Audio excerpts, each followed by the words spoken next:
શિક્ષણમાં જ્યારે નવીન પ્રયોગો થાય છે ત્યારે તે વિદ્યાર્થીઓના ભવિષ્યને ઉજ્જવળ બનાવે છે અને આવો જ એક કિસ્સો પંચમહાલના ગોધરા તાલુકામાંથી સામે આવ્યો। અહીંયા નવા નદીસર ગામે આવેલ પીએમ શ્રી મોડેલ શાળાએ ગણિત જેવા અઘરા ગણાતા વિષયને સરળ બનાવવા માટે શાળાના પ્રાંગણમાં જ મેથ્સ પાર્ક તૈયાર કર્યો।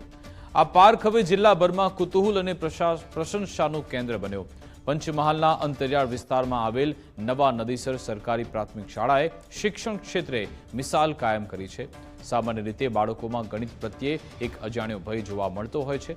આ ભય દૂર કરવા આચાર્ય રાકેશ પટેલ, શાંતિલાલ માલીવાડ અને સમગ્ર સ્ટાફે એક અનોખો વિચાર અમલમાં મૂક્યો।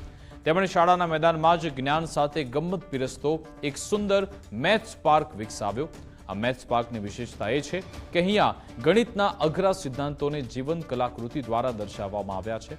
લોખંડની પટ્ટી પર મીટર અને ફૂટના માપ હોય કે પછી જમીન પર દોરેલા વિવિધ ખૂણા અને જીઓમેટ્રિક આકાર, દરેક વસ્તુ બાળકોને પ્રાયોગિક જ્ઞાન આપે છે। અહીંયા વિદ્યાર્થીઓ રમતા રમતા લંબાઈ, પહોળાઈ અને ઘનફળ જેવા ખ્યાલ શીખી રહ્યા છે। વર્ગખંડના 4 દિવાલની બહાર નીકળી જ્યારે બાળકો આ પાર્કમાં આવે છે ત્યારે ગણિત તેમના માટે બોજ મટીને મોજ બની જાય છે। 3D મોડલ્સ અને રંગબેરંગી સાઇન બોર્ડ્સ દ્વારા ગણિતના સૂત્રો પણ હવે બાળકોને સરળતાથી યાદ રહે છે। આ પ્રયાસથી માત્ર વિદ્યાર્થીઓનો આત્મવિશ્વાસ જ નથી વધ્યો, પરંતુ શિક્ષણમાં નવી ટેકનોલોજી અને પદ્ધતિઓનો સમન્વય પણ જોવા મળ્યો। ખરેખર જો દરેક શાળામાં આવા નવતર પ્રયોગ થાય તો શિક્ષણનું સ્તર ચોક્કસપણે ઊંચું આવી શકે છે। ગણિત અથવા તો કોઈ પણ વિષય શું કામ કરીએ છીએ કે આપણને કોઈકે કહ્યું છે એટલે આ મેથ્સ પાર્કની અંદર અમે એવા એંગલમેન એટલે કે જુદા જુદા પ્રકારના ખૂણાઓ હોય, શેપમેન એટલે કે જુદા જુદા પ્રકારના આકારો હોય, 3D મોડેલ્સ હોય, રોજે રોજ બદલાઈ શકે તેવા ગ્રાફ્સ હોય, આ સાથે જ એ બોક્સ ક્રિકેટની બાજુમાં બનાવેલું છે એટલે ત્યાં સ્કોરબોર્ડ હોય, એટલે સહેતુક બાળકો જાતે એ જગ્યાઓ પર રમતા રમતા પોતાની રમતો વડે જુદા જુદા પ્રકારનું ગણિત શીખતા થાય અને ગણિત બોજના બદલે મોજ બને એ માટેનો અમારો આ પ્રયાસ છે। બાળકોને વર્ગખંડની અંદર જે ગણિતની સંકલ્પનાઓ છે એ સમજવામાં મુશ્કેલી પડે છે ત્યારે અમે અમારા સ્ટાફ મિત્રો આચાર્ય સાથે મળી અને અમે મેથ્સ પાર્ક બનાવવા માટે આયોજન કર્યું છે।